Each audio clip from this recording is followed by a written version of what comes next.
আসসালামু আলাইকুম, welcome to my YouTube channel Fariz diary. কেমন আছেন আপনারা? আশা করি আল্লাহর রহমতে সবাই ভালো আছেন, আমিও ভালো আছি। আজকে আমি একটা মজার রেসিপি করব। এটা হলো বিফের বালাচাও। এই জন্য কিন্তু আমি বিফগুলোকে একদম ছোট ছোট করে কেটে নিয়েছি, দেখতে পাচ্ছেন একদম। এটা আর আমার গুঁড়ি করতে হবে না। বিফ ম্যারিনেট করার জন্য আমি রসুন বাটা, আদা বাটা, মিষ্টি মরিচ গুঁড়ো, হলুদ গুঁড়ো, মাংসের মশলা সবগুলো দিয়ে একটু ম্যারিনেট করে নেব। কিছুক্ষণ ম্যারিনেট করে কিন্তু আমি এটা ভেজে নিব।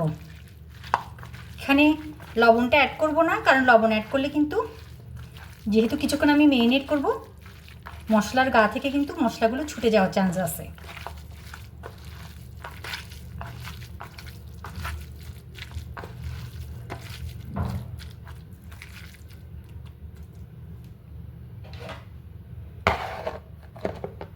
কিছুক্ষণ পর আমি আবার আসছি।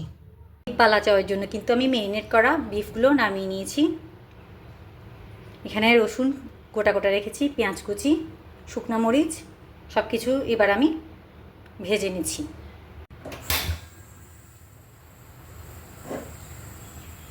চুলায় কিন্তু আমি আগেই তেল দিয়ে দিয়েছি।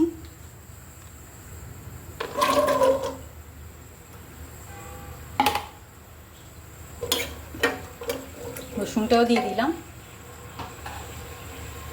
কিন্তু আমার হয়ে গিয়েছে। এবার আমি এটা তুলে নিচ্ছি। রসুনগুলো কিন্তু তুলে নিয়েছি, এবার পেঁয়াজগুলো দেওয়ার পালা।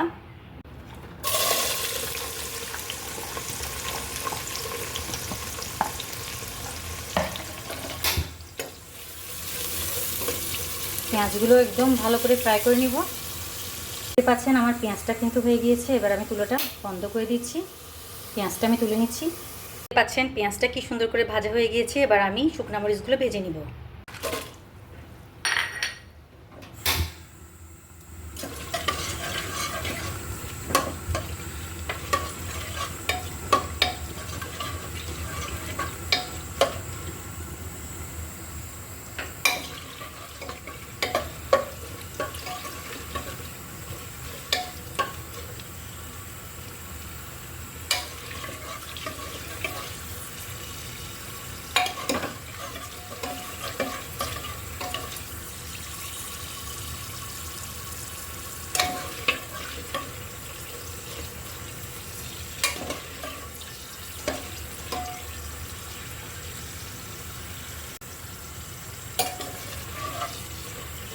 মরিচটা কিন্তু আমার হয়ে গিয়েছে। আচ্ছা, বেশি আমি কিন্তু ভাজবো না, মচমচ হয়ে গিয়েছে। এবার আমি এটা নামিয়ে নিচ্ছি, চুলোটা অফ করে দিলাম।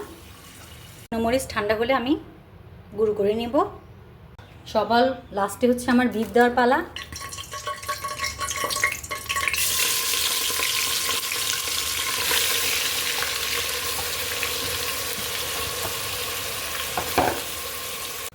ম্যারিনেটের সময় কিন্তু আমি লবণ দিইনি, এবার লবণ দিয়ে দিলাম।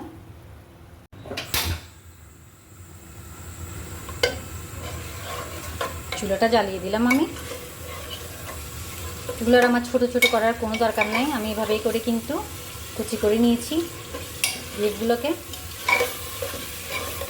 শুধুমাত্র ভাজা করে নিলেই হয়ে যাবে আমার।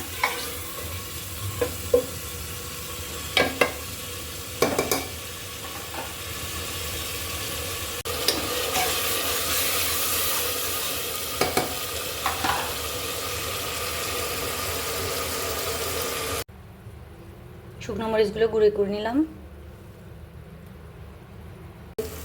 এবার মাংসগুলোকে আমি একটু তুলে নিয়ে আরেকটা পাত্রে ভালো করে ফ্রাই করে নেব। কীভাবে নিচ্ছি, এই যে বিফগুলো, আর নিচে তেল, ঝোল ঝোল তো তেমন ছিল না।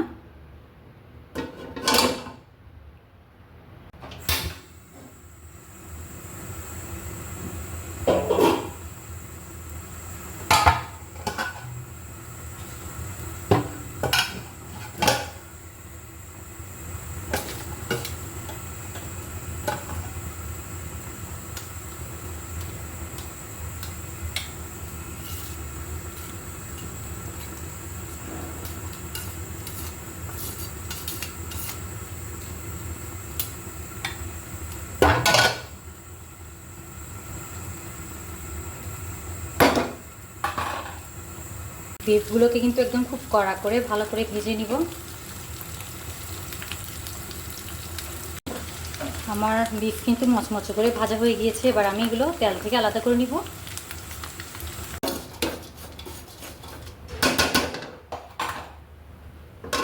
দেখতেই পাচ্ছেন, এগুলো কিন্তু পরে অন্য কাজে ব্যবহার করা যাবে ছেঁকে।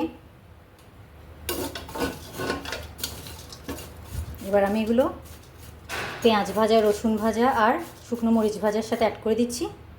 সব কিছুর সাথে কিন্তু আমি বিফটা অ্যাড করে দিয়েছি। এবার আমি এগুলো চামচ দিয়ে একটু মিলিয়ে নিচ্ছি। কিছু কিন্তু আমি মিশিয়ে নিয়েছি বালা চাওয়ের, দেখতে পাচ্ছেন। আধা কেজি পরিমাণ কিন্তু আমি গরুর মাংসই ব্যবহার করেছি এখানে। আর ভাত দিয়ে খাওয়ার জন্য কিন্তু আমি কিছুটা পেঁয়াজ, কাঁচামরিচ আর ধনে পাতা দিয়েও বানিয়ে নিব। তো আজকের মতো বিদায় নিচ্ছি। সবাই ভালো থাকবেন, সুস্থ থাকবেন। আল্লাহ হাফেজ, আসসালামু আলাইকুম। দেখতেই পাচ্ছেন সুন্দর করে কিন্তু আমি ভাত দিয়ে খাওয়ার জন্য লোভনীয় করে বানিয়ে নিয়েছি। অসাধারণ লাগছে, তাই না?